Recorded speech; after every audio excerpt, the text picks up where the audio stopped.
Effectivement, là, on croit que c'est raccord, mais en fait, ce sont des thèmes de philosophie qui datent de plusieurs milliers d'années. Tout de même, on a l'impression de coller à l'actu. Serions-nous plus libres sans l'État ?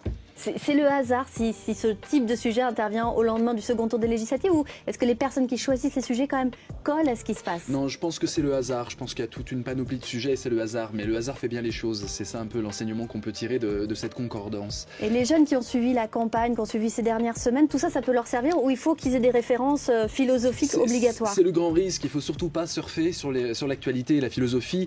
C'est aussi chercher la vérité comme le journalisme, mais sur le long terme, sur le très long terme, sur des questions universelles, sur des questions immémorielles. Donc effectivement, il ne faut pas ressortir ce qu'on a eu au JT la veille dans la copie. Par contre, ça peut être une bonne amorce pour l'introduction. L'introduction, on parle d'une anecdote, de choses triviales, de l'opinion, donc des choses spontanément partagé. Après, il faut approfondir. Ça ne veut pas dire qu'il faille citer systématiquement des auteurs de philosophie. En terminale, on n'est pas à ce niveau-là. Mais par contre, il faut mettre en place la pensée critique. Qu'est-ce que la pensée critique? Penser le oui à la question avec autant d'énergie que le non à la question. Ne surtout pas dire moi je pense que, moi je pense que. Ça, on le réserve pour la dernière partie. Mais il faut peser le pour et le contre, un peu comme un tribunal où on est à la fois le procureur et l'avocat et où le combat fait rage en nous-mêmes dans notre tête. Alors justement, sur le travail, moi j'aimerais bien savoir qu'est-ce que vous diriez. Qu'ont dit les philosophes sur le travail? Alors le travail, le parcours classique pour la terminale, c'est de dire que ça vient d'un mot qui veut dire torture, et donc le travail c'est presque... Tripalium, revenons aux bases. C'est un instrument de torture à l'origine, et puis c'est surtout l'idée qu'on est chassé du jardin d'Éden selon le récit de la Bible, et donc c'est finalement la peine humaine. Le travail n'est que sueur, sang et puis souffrance. Il faut travailler, mon Dieu. Et puis après on peut aller vers une démarche qui consiste à dire que le travail finalement c'est la culture, c'est la civilisation. C'est parce que l'homme travaille la nature qu'il peut s'en rendre comme maître et possesseur, pour reprendre le mot de Descartes.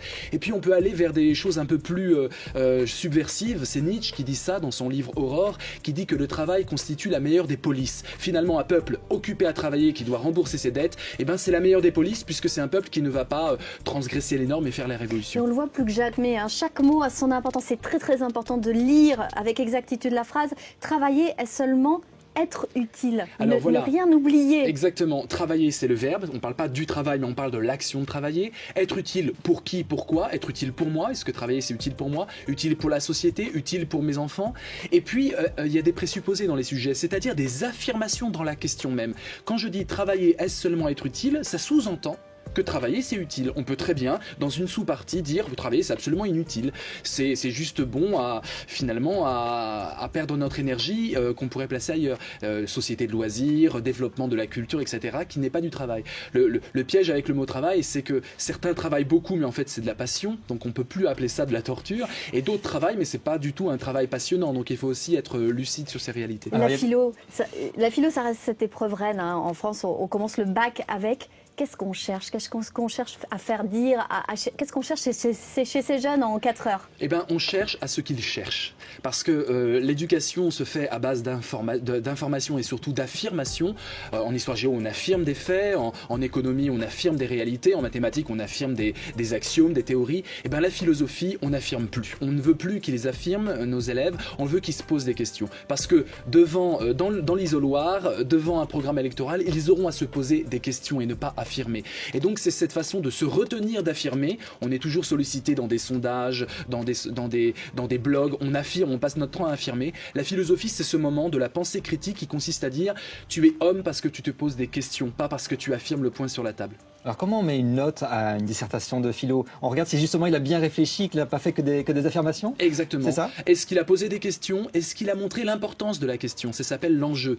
Il faut toujours que les questions vaillent la peine qu'on transpire 4 heures dessus. Parce que si on dit la question elle est futile, j'aurais pu ne pas me la poser, il n'y a plus d'enjeu. Donc il faut en fait montrer qu'il y a un enjeu très important. Ça parle d'État, ça parle du travail, ça parle de la liberté humaine. Et que si on répond oui, on va vers une direction qui est l'opposé de si on répond non. Donc il y a des véritables enjeux.